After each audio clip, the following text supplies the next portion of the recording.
caught me again, huh? Well, another one of Rod's projects going on here today. We're going to replace our VIR unit in this old Corvette, because obviously it's not working too well.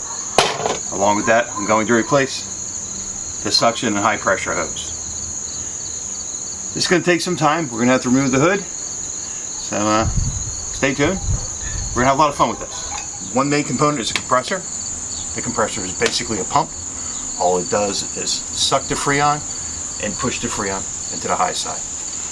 When the Freon comes out of the compressor, it goes into the condenser. In the condenser, it gets turned into a high pressure liquid.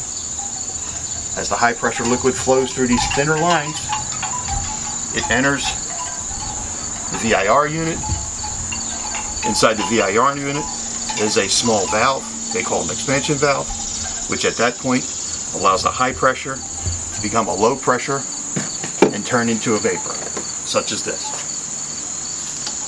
This constantly happens. As this vapor is released into the evaporator core, which is a smaller radiator, similar to this, it's constantly flowing.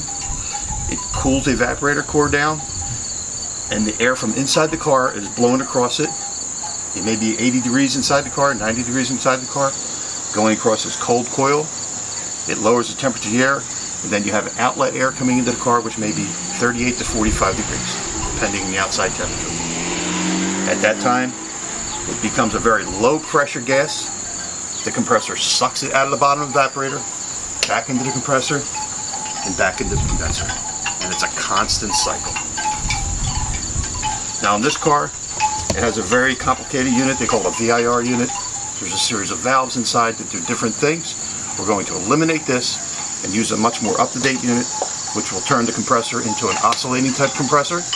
So when the pressure is on the low side of the evaporator get too low, the compressor turns off. When the pressures start to rise, the compressor comes back on. So that's what we're going to do today. Replace the VIR unit, replace the high pressure hose, which did blow out, and we'll evacuate and recharge the system and get the AC back up and running this car.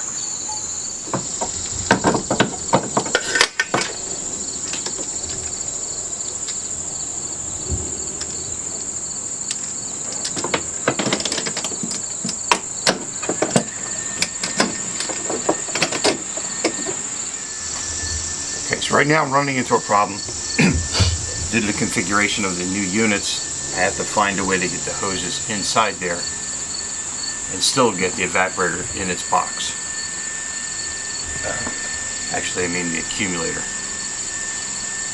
It's a little tiring at this point, but I'll get it figured out. I need to just like wedge a piece of wood in there and just gently push on the lines to give me about a ½ inch of clearance, and I'll be good. Alright. Driving me crazy here. This thing barely fits. But it's going. Put the hose on the wrong way. It's making too much contact with the evaporator housing, so I had to reroute it. Working on it. Still coming. Just a very tight place to work. But we'll get it. And when it's done, I'll show you the finished product. See you in a few more minutes. What's very frustrating about this unit is it has a pivoting tube assembly. So I can't lock it in place in order to try to line the tubes up properly. It's taking a lot out of me, but I will get it. Alright, so we got the vacuum system sucked down. Right now I got 1.5 pounds of Freon going in there. The system does take 3 pounds of Freon. They said when you use 134 you can go about 20% less. So I'm on my second can. My compressor is running almost constantly. So right now I'm adding some tag oil. This keeps the system lubricated, helps the compressor work without burning up. The system was dry. I don't know how long it was dry, so I want to ensure I've got some good oil in there. To the chart, because this was originally an R12 system, and I'm installing the R134A, you can use 10 to 15% less. So basically, these are not 16-ounce cans, they're 12-ounce cans. I'm putting 3 of them in there to see how well that works. It may be a little shy, but I think it'll work and give me the cold air, at least something working in the car.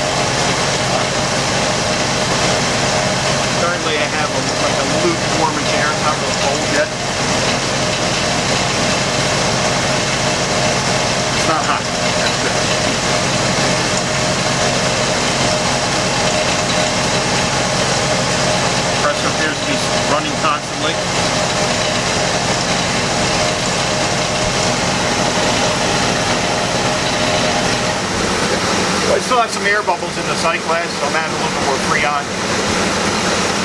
If I get most of them out, that'll improve performance. But you got to be careful. If you overcharge the system, it won't work either. Looks like it's clearing up though. So the reason it wasn't working is the fact that all this hot water is working its way into the heater core. The evaporator core right here is nice and cold, but the heater core is located inside. I did find that the heater core was super hot. So that's telling me that the coolant's making its way in there, and the cold air is fighting the hot air. That's why I was only getting an air temp of about 65 degrees. Once I clamped off the hoses, 15 minutes go by, I'm getting 42 degrees out of the vents now. So I know the system's working properly. It's just a matter of managing this hot water.